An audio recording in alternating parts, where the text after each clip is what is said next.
ಏಕೀಕರಣ ಹಾಗೂ ಜಿಲ್ಲೆಗಳ ರಚನೆಯ ಇತಿಹಾಸವನ್ನು ತಿಳಿದುಕೊಳ್ಳುವ ಮೂಲಕ ಆಚರಿಸೋಣ. ಹರಿದು ಹಂಚಿ ಹೋಗಿದ್ದ ನಮ್ಮ ನಾಡಿನ ತುಣುಕುಗಳನ್ನು ಸುದೀರ್ಘ ಹೋರಾಟದ ಮೂಲಕ 1956ರ ನವೆಂಬರ್ 1ರಂದು ಮೈಸೂರು ರಾಜ್ಯದ ಹೆಸರಿನಲ್ಲಿ ಒಗ್ಗೂಡಿಸಲಾಯಿತು. ರಾಹ ದೇಶಪಾಂಡೆ, ಆಲೂರು ವೆಂಕಟರಾಯರು ಸೇರಿದಂತೆ ಅನೇಕ ಮಹನೀಯರು ಕರ್ನಾಟಕದ ಏಕೀಕರಣಕ್ಕೆ ಶ್ರಮಿಸಿರುತ್ತಾರೆ. ಅವರೆಲ್ಲರ ತ್ಯಾಗ ಬಲಿದಾನಗಳನ್ನು ಸ್ಮರಿಸೋಣ.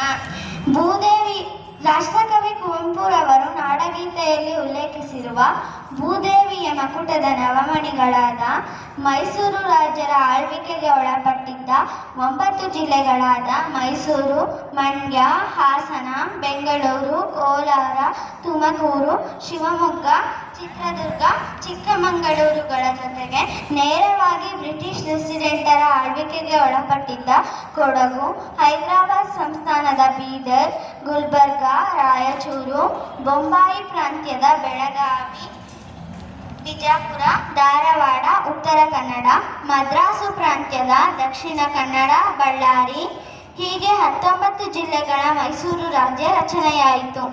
1973ರ ನವೆಂಬರ್ 1ರಂದು ಮೈಸೂರು ರಾಜ್ಯವನ್ನು ಕರ್ನಾಟಕ ಎಂದು ನಾಮಕರಣ ಮಾಡಿದರು. ಆಗ ಶ್ರೀ ಡಿ. ದೇವರಾಜ ಅರಸುರವರು ಮುಖ್ಯಮಂತ್ರಿಗಳು ಹಾಗೂ ಶ್ರೀ ಮೋಹನ್ಲಾಲ್ ಸುಖಾಡಿಯಾರವರು ಘನತೆವೆತ್ತ ರಾಜ್ಯಪಾಲರಾಗಿದ್ದರು. 1986ರಲ್ಲಿ ಅಂದಿನ ಮುಖ್ಯಮಂತ್ರಿಗಳಾದ ಶ್ರೀ ರಾಮಕೃಷ್ಣ ಹೆಗಡೆಯವರು ಬೆಂಗಳೂರು ಜಿಲ್ಲೆಯನ್ನು ವಿಭಜಿಸಿ ಬೆಂಗಳೂರು ಗ್ರಾಮಾಂತರ ಜಿಲ್ಲೆಯನ್ನು ರಚಿಸಿದರು.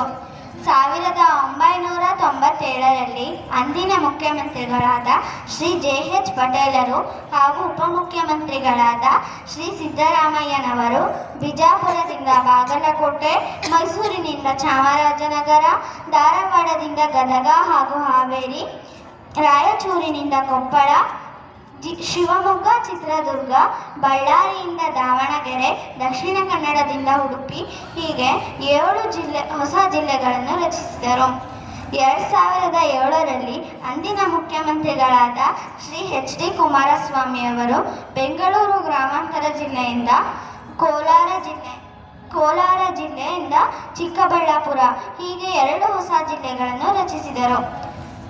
2010ರಲ್ಲಿ ಅಂದಿನ ಮುಖ್ಯಮಂತ್ರಿಗಳಾದ ಶ್ರೀ ಬಿ. ಎಸ್. ಯಡಿಯೂರಪ್ಪನವರು ಗುಲ್ಬರ್ಗ ಜಿಲ್ಲೆಯನ್ನು ವಿಭಜಿಸಿ ರಾಜ್ಯದ 30ನೇ ಜಿಲ್ಲೆಯಾಗಿ ಯಾದಗಿರಿಯನ್ನು ರಚಿಸಿದರು. 2021ರಲ್ಲಿ ಅಂದಿನ ಮುಖ್ಯಮಂತ್ರಿಗಳಾದ ಶ್ರೀ ಬಸವರಾಜ ಬೊಮ್ಮಾಯಿಯವರು ಬಳ್ಳಾರಿ ಜಿಲ್ಲೆಯನ್ನು ವಿಭಜಿಸಿ ರಾಜ್ಯದ 31ನೇ ಜಿಲ್ಲೆಯಾಗಿ ವಿಜಯನಗರವನ್ನು ರಚಿಸಿದರು. 69 ವರ್ಷಗಳಿಂದ ನಮಗೆಲ್ಲ ಆಶ್ರಯ ನೀಡುತ್ತಿರುವ ಕರ್ನಾಟಕವೆಂಬ ಬೃಹತ್ ವೃಕ್ಷಕ್ಕೆ 236 ತಾಲೂಕುಗಳು ಹಾಗೂ 31 ಜಿಲ್ಲೆಗಳೇ ರೆಂಬೆಕೊಂಬೆಗಳಾದರೂ ಬೇರುಗಳು ಮಾತ್ರ ಸಾವಿರಾರು ವರ್ಷಗಳ ಹಿಂದಕ್ಕೂ ಹಾಗೂ ಸಾವಿರಾರು ಕಿಲೋಮೀಟರುಗಳ ಉದ್ದಗಲಕ್ಕೂ ಹಬ್ಬಿಕೊಂಡಿವೆ. ಚಿನ್ನದ ನಾಡು, ಗಂಧದ ನಾಡು, ಹುಲಿಗಳ ಬೀಡು, ಶಿಲ್ಪಕಲೆಗಳ ತವರಾದ ಈ ನಾಡಿನ ನೆಲ, ಜಲ, ಭಾಷೆ, ಸಂಸ್ಕೃತಿಯನ್ನು ಉಳಿಸಿ ಬೆಳೆಸೋಣ. ಎಲ್ಲರಿಗೂ 70ನೇ ಕನ್ನಡ ರಾಜ್ಯೋತ್ಸವದ ಶುಭಾಶಯಗಳು. ಜೈ ಕರ್ನಾಟಕ.